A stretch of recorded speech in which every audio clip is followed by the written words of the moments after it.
The long, hot summer has begun. And guess what? In energy-rich Australia, it's about to become even hotter. Now, I'm coming to you from Sydney, where the mercury topped out in the high 30s today, which is, of course, normal for, summer in Australia. But not so much for the New South Wales government, which has asked residents in our prosperous and, again, energy-rich nation to cut back the power usage this evening until 9 p.m.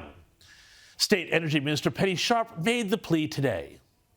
Every small bit of action that we take will make it much easier to make sure that the grid stays on and there's not a problem. No one's forced to do any of this. We're just simply saying, when you go home tonight, if you don't need to use your dryer or you don't need to put your dishwasher on until tomorrow morning, just please do that.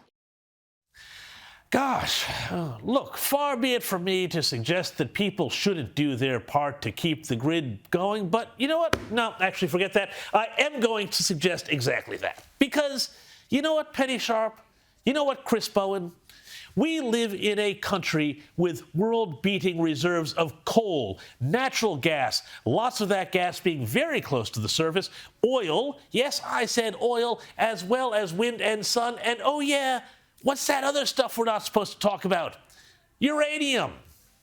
And the government, with all of this stuff, is telling us that because it's a bit of a hot one out there at the start of summer, we shouldn't run our dishwashers. We should turn off the pool pumps and turn the aircon up to 26 degrees. Which, by the way, that's not air conditioning, that's heating. Pull the absolute other one. Australia is an energy-rich country, and we should have some of the cheapest energy in the world and all be better off for it. And yet, we don't. Why?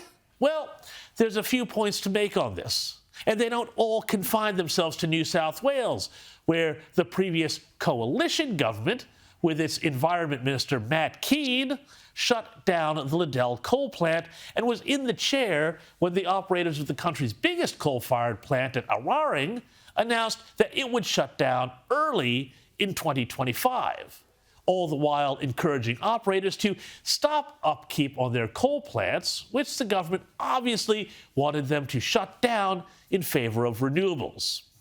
Well done to all involved.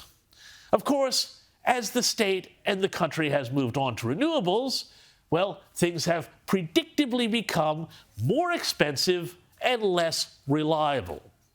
Despite the near religious incantations of the likes of Chris Bowen and his high priest Albo to the contrary, if New South Wales is short of power, it affects the rest of the country too. I mean, New South Wales has to buy energy from Queensland, and it is also not able to sell power to Victoria, which has also put more stress on its grid by banning new gas connections and is going to force people when they upgrade to go electric.